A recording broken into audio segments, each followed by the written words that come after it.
Welcome to the Wiser Wealth Management Roundtable. We believe the best financial advice should always be conflict-free. I'm your host, Casey Smith. Joining me today is your co-host, Brad Lyons. Hi, Brad. Hi, Casey.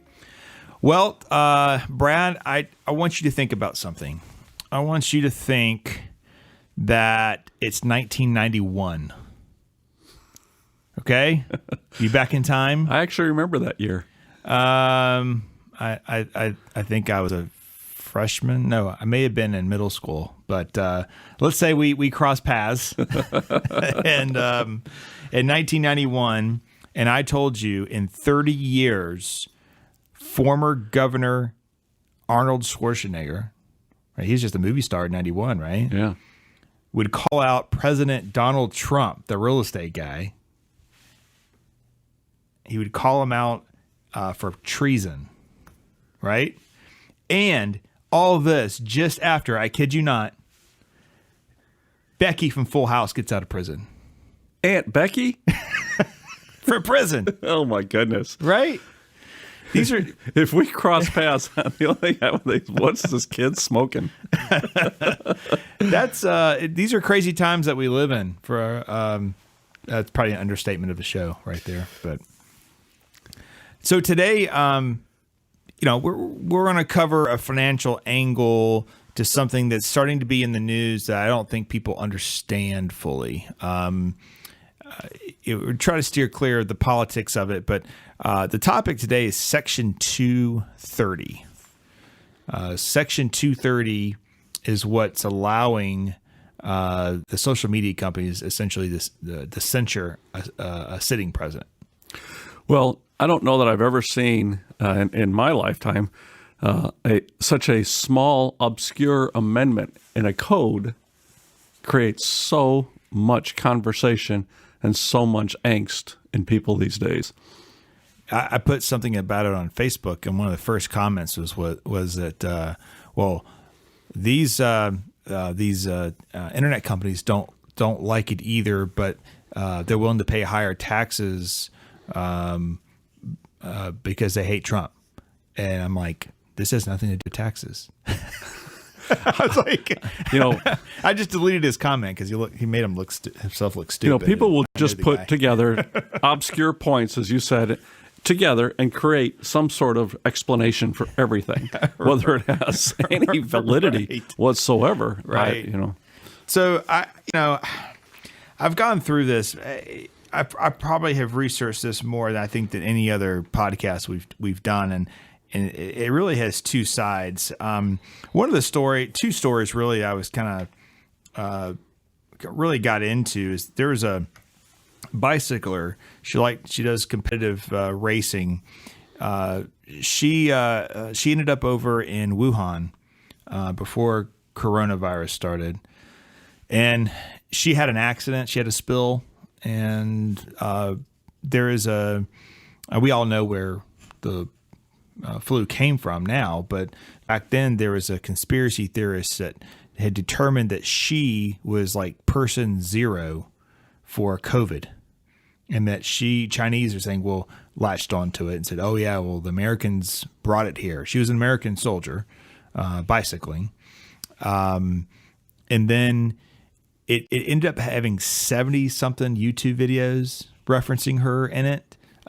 Some had her home address. She was getting death threats. Just totally turned her and her husband's lives upside down. And what's interesting to me is that none of it was really true. But it could just be out there, and people were buying into this conspiracy theory.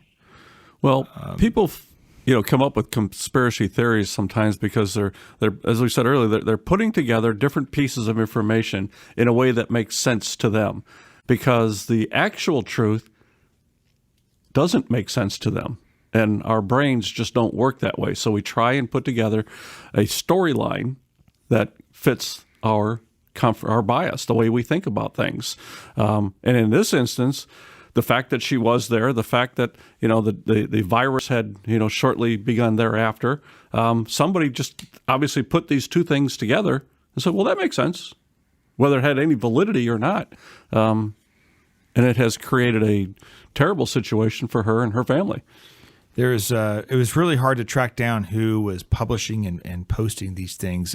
There was one particular person that seemed to be peddling most of it. He was removed from YouTube. He was banned from ever posting again. He was connected with other conspiracy theories out there as well. Another story that kind of hit home to me was, imagine losing your child in a school shooting, Sandy Hook, right? And the internet had determined that Sandy Hook didn't really happen. It was a hoax. And this father didn't actually lose his 5-year-old son.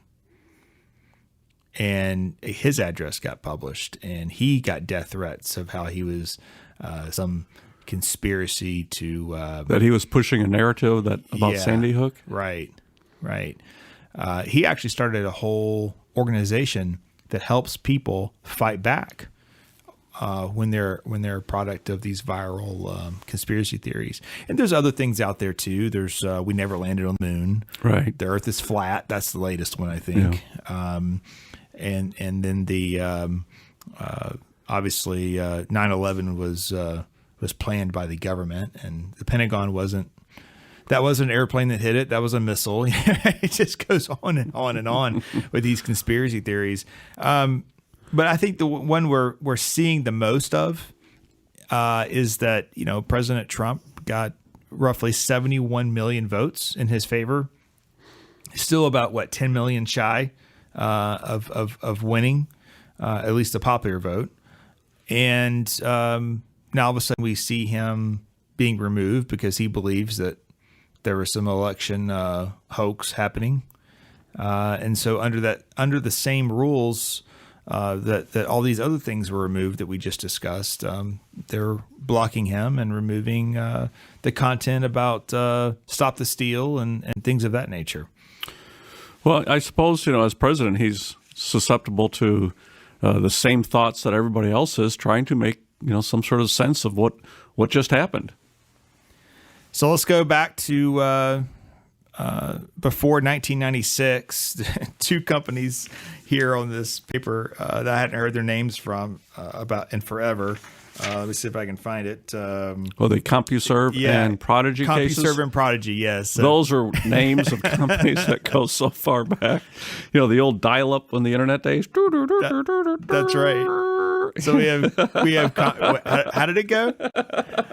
We have CompuServe, which, I think they were chat boards back then. That's what they were called. CompuServe chat board. They didn't regulate the comments. People posted things. They post anything and everything, and they just let it go. Prodigy would monitor. So they would remove foul language and things that wouldn't be appropriate on their platform. Both end up getting sued over what's on the platform. So these are just companies that are creating that allow the technology to post. That's essentially all it was. And CompuServe wins because they didn't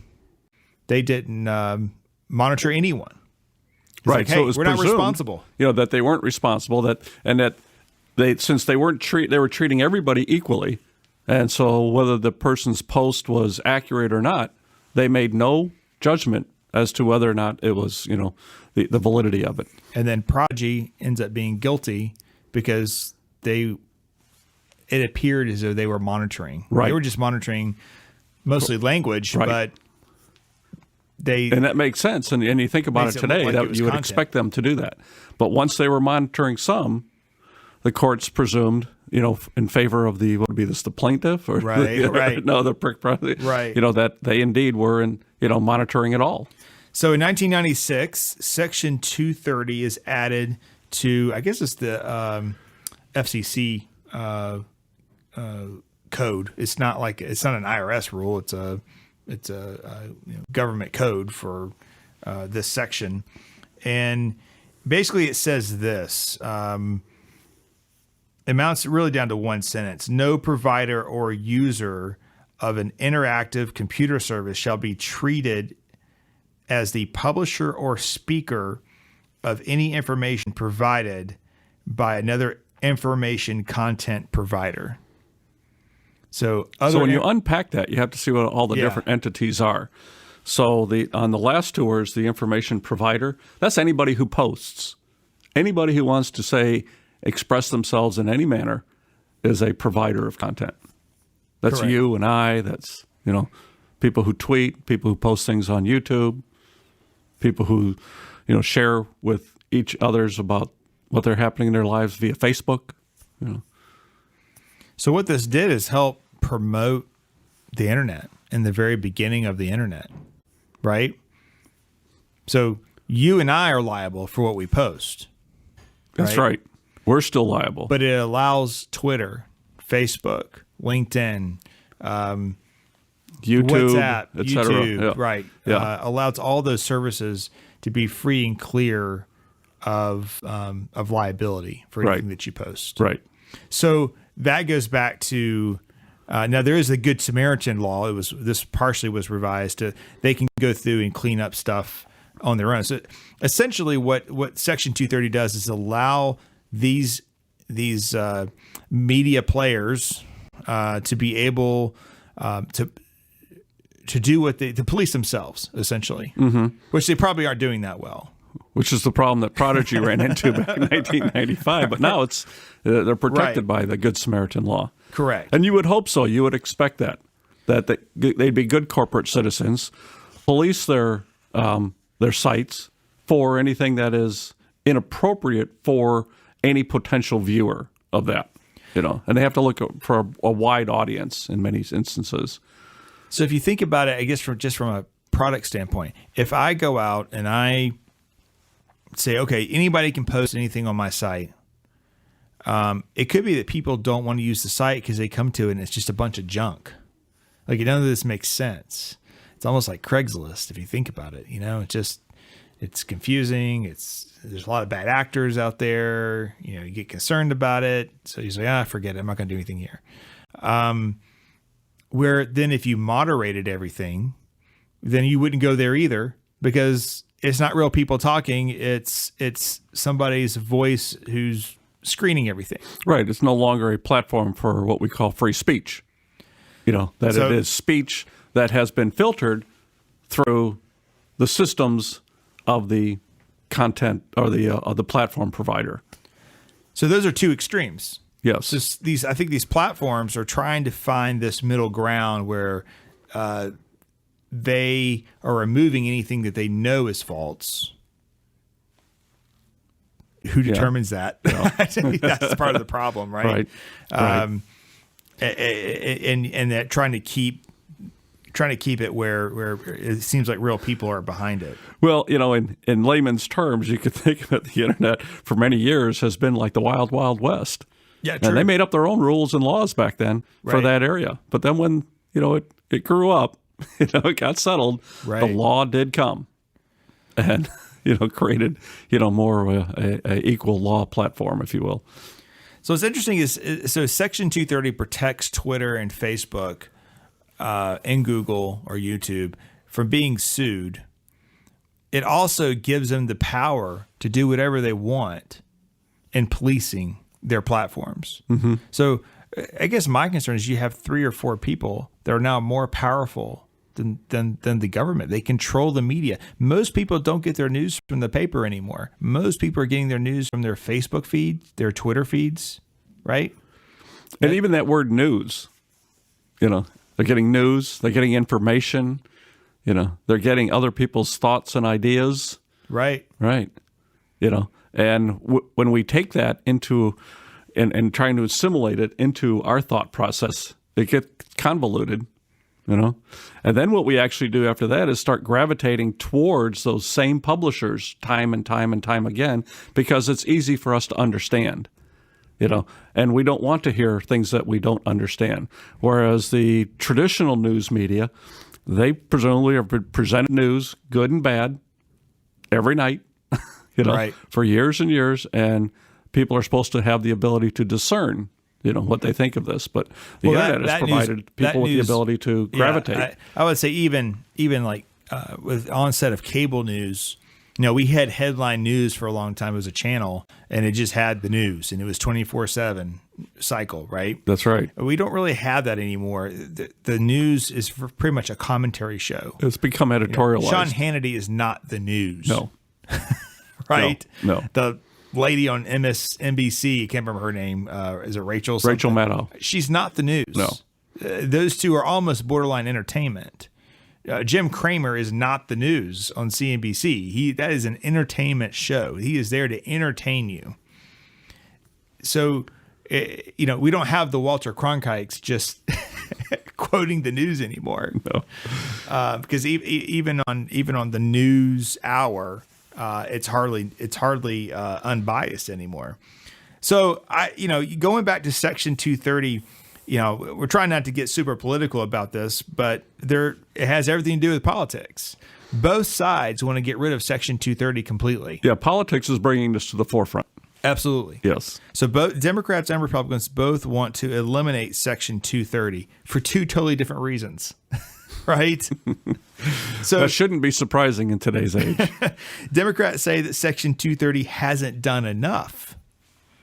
Allowing, for example, platforms like Facebook and to be a place where foreign governments can disseminate propaganda. They're still on the Russia thing, which I guess that part actually happened, but nothing else that they actually claimed actually happened.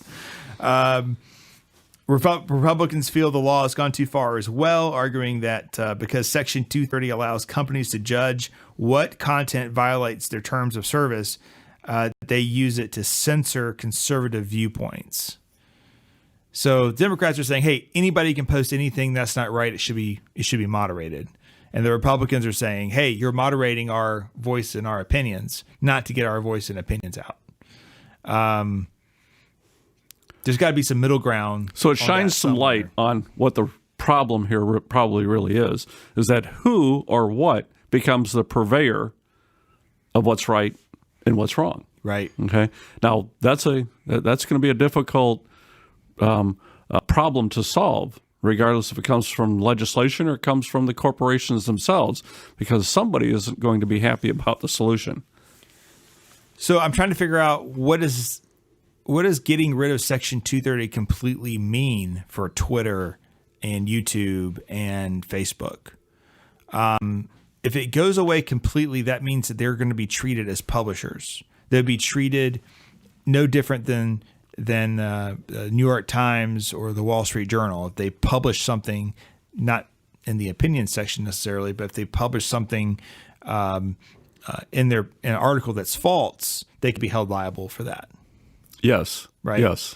So if that's the case, if there's 6,000 tweets a second, you have to develop the AI to be able to go in and screen those, and then have more people monitoring the tweets and even maybe researching the tweet to see if it's false or.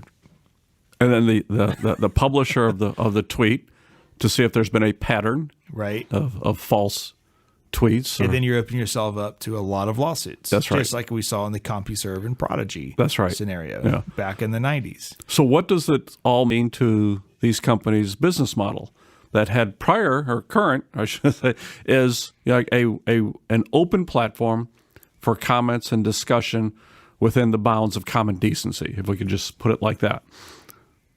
That's interesting. That's an interesting question for investors to consider. I think they probably have to move to some type of model where it's pay to play. You're going to pay $10 a month or $8 a month to subscribe to the service in order to offset the costs. Yeah, because you can't run enough ads to cover that cost, I wouldn't think, especially if liability becomes an issue. Right. So there's probably some points in between that and complete destruction of the service. Don't know what that is. This is all very new, but I would think that that would definitely change the business model. I would think, given that we know that the internet and technology, I won't say it's here to stay without a doubt, and it's going to continue to evolve, and we'll want it to evolve because it is enhancing productivity, it's enhancing quality of life.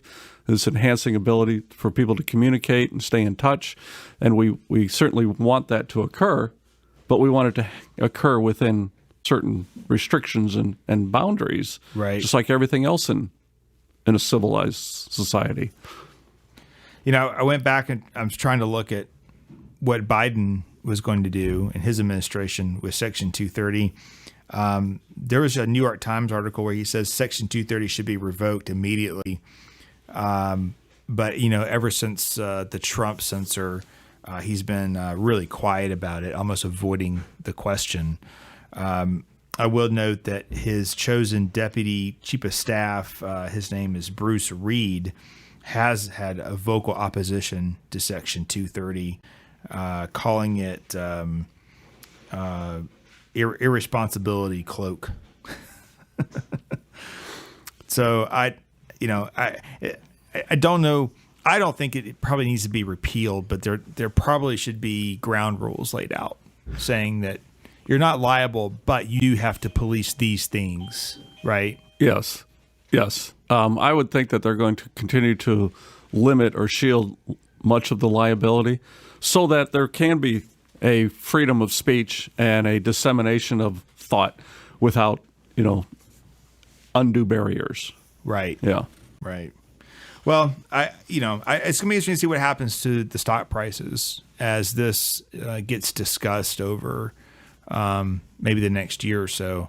I don't know that it's a top priority for anyone at this point, and it may all just kind of fizzle out once the administration officially changes. And but there's certainly millions and millions of people who are upset about what it's doing. And then even, you had a certain segment of people that are going to move to Parler, right? And so I saw all this on Facebook. Moving to Parler, this is my code, moving to Parler. And then Amazon throws their hat in the ring and says, well, no, we're deleting you from our servers under Section 230. So I don't know. We need to have truth. We need to have a lot of people will fall into believing a lot of these conspiracy theories. And so I understand the importance of squashing it, especially the ones that affect individual people and families. Yes, but, at the same time, the conspiracy theories, have been around a long time. This isn't necessarily a new thing. Well, it's just a bigger microphone for it. Exactly. It's conspiracy theories on steroids is what it is, So it's going to be difficult to quiet all these voices. I wouldn't be surprised if we move into a period of time where there are disclaimers, there are warnings or things of that nature. But to fully get rid of a communication platform when our First Amendment is freedom of speech, it's going to be a difficult task for any legislative body to come together on. The majority of the big tech political contributions, they all went to the Biden administration. It's like 95% of it went to the Biden administration. Yeah. Or the Biden campaign, I should say. So I don't know how that plays in it. We have we have a situation where large corporations are cutting off donations to any Republican senators. A few said no political contributions to PACs and individual politicians. I kind of feel like that maybe we should have no money ever going from corporations to politicians, but I guess John McCain would have liked that statement. Yes, he would have.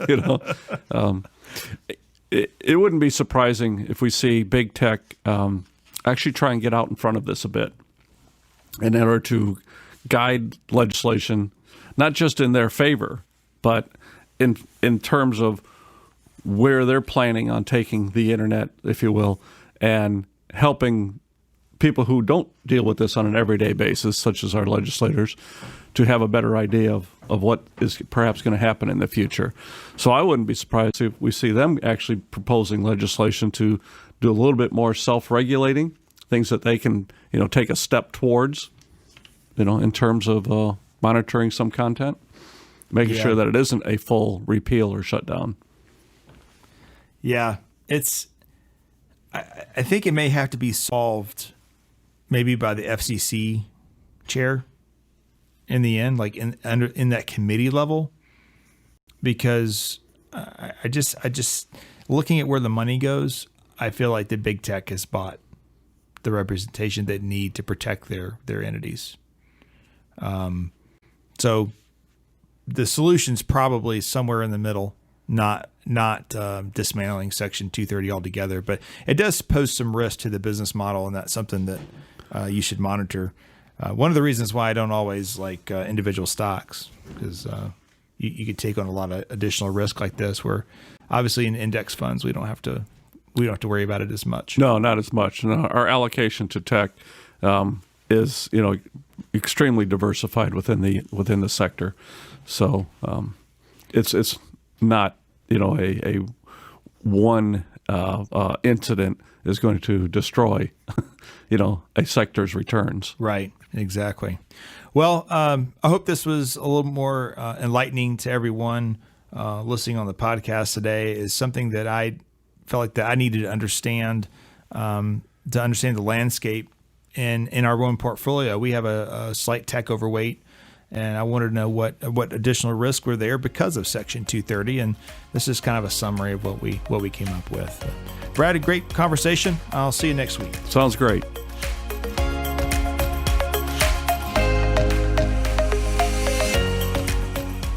Wiser Wealth Management Incorporated is a registered investment advisor. Information presented is for educational purposes only and does not intend to make an offer or solicitation for the sale or purchase of any specific securities, investments, or investment strategies. Investments involve risk and, unless otherwise stated, are not guaranteed.